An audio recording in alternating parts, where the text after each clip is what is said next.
Hey, good morning to everybody. Happy Friday. It's Daryl here. It's bright and freaking early, man. It's 3 a.m. here in Connecticut on the East Coast. I'm actually making this video Thursday afternoon, truth be told. I came across a news story and I just have to talk about this.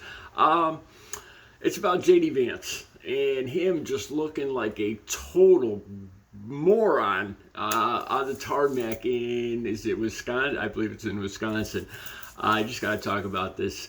All right, so you guys know, as far as Donald Trump, I think I'd sooner vote for Bugs Bunny. I'd sooner cut off my right arm than vote for Donald Trump. As far as JD Vance goes, I think he just looks dweebish. There was a picture of him walking in somewhere, and he's got this dopey kind of walk. And the only thing I really didn't like about him initially was his whole thing about America being poisoned by Mexico. I guess his mother's got problems with addiction or something like that.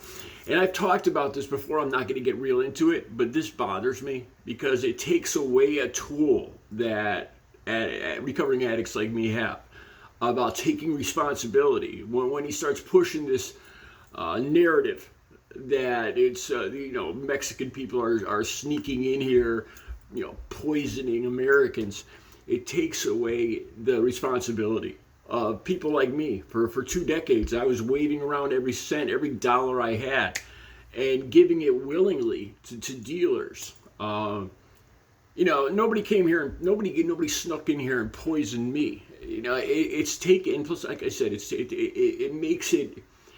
It gives addicts that are trying to go into recovery, it gives them an out, that it wasn't their fault. And I really despise him for that, but this is a whole new thing. Let me describe this to you. The link, I'm gonna put the link right down below. There's several stories that are coming out. And it's just, I've never seen somebody look like such a freaking dweeb in my life. I guess he took it upon himself to march on over to the vice president's the Air Force too, because he wanted to confront Kamala Harris, and so he marches on over there, and there's nobody there. There's nobody at the plane. He just looks like a freaking idiot. He said, so he tries to cover it up, and the reporters are tagging along with him, and he starts talking to the reporters. And he said, well, I just wanted to check out what my future plane is going to look like, he's already assuming that, the way it's looking, man, I thought, I really was getting down in the dumps. I really thought Trump had this sewed up, but Kamala Harris is just, in my opinion, she's kicking his butt up and down he looks like a coward now, not wanting to debate Kamala Harris. And then JD Vance just looks like an idiot. So anyway, the reporters are tagging along, and they're not saying anything because he looks so stupid, So he misses Kamala Harris. He just walks up to the plane, he's walking back over, and he says he asks the reporters a question, and the reporters, there's not a peep. There's only a couple of reporters following him around. First of all, it's just the whole video is so freaking sad. Like I said, so he walks over, you see him walking back from the plane. And he says, he wanted to check out his future plane, like kind of, you could tell that he feels foolish, and he's trying to make a joke about this. Then he goes to reporters. He says that Kamala Harris hasn't answered any questions from reporters in 17 days. 17 days ago, what was it? July 20th. That's actually when Biden withdrew from the race. So she's only been in the race for 17 days.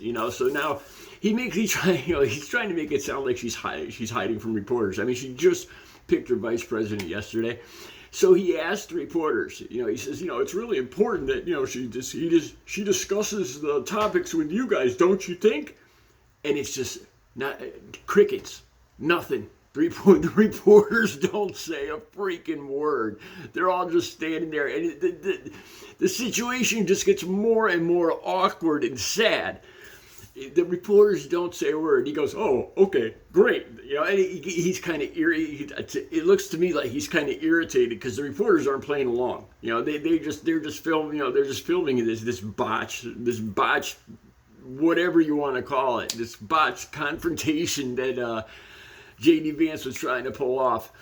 And so then he ends this little this little comedy skit by some comment about Harris being in the basement with a teleprompter. Now, I'm not sure, you know, as far as I could figure this out, the basement part of this, I think he was trying to refer to Biden back in the days of COVID. You know, she's out everywhere. You know, she had a huge. Oh, that's another thing. Harris made fun of Trump's size. Her crowd at the Wisconsin airport was freaking huge, as Donald Trump would call it. And she kind of ribbed. I'll put the link to that down below if I can find a link on that. So anyway, yeah. So the last thing Vance says is something about Harris in the basement with a teleprompter. I don't know. I don't know what the teleprompter is. Is he trying to say that? I don't know how he can bust her on anything because she's only been in the race for 17 days. You know, to me, it's like he's trying to cover up his botched little confrontation here. It did not go well. It looked really sad. I got to wonder what Trump is thinking about this, because there's no way you could spin this good. And it looks sad, and it just gets worse. The way, especially the reporters, not a peep. You know, he says he's checking out the plane. And then he asks the reporters, you know, don't you think she should be talking? Don't you think she should be, you know, answering you guys' questions? Crickets. Nothing but nothing. They're just standing there staring at him. Oh man, sad. The saddest, dweebiest thing I have ever seen. All right, the link will be down below. I'll have my regular video coming up. I'm gonna have a couple videos today. I got a good. Actually, I have a good. I'm trying to do. I've been in the recovery mood a lot. You know what it is. I'll be honest with you guys. I was out for my walk the other day, and I'm 59. I'm going to be 59 years old in a couple months, and I started thinking, you know, what's the average age for a man? How long is, you know, my average life expectancy? And I started realizing, I'm lucky if I have another 15. I'll be really lucky if I have another 15 years on this earth. And I started thinking about how I'd really like to give back, to help, to make a push on recovery of whatever I could do, to share my experience with people. If I could just help one person find recovery like I did, man, that would make everything worthwhile. And that's the video coming up next. It's some of my most shameful. It's the most shameful things I've ever done. That's the video coming up next. I'm going to download it right after this. You guys have a great Friday, and check out this comedy skit by Dweeb JD Vance. Have a good Friday.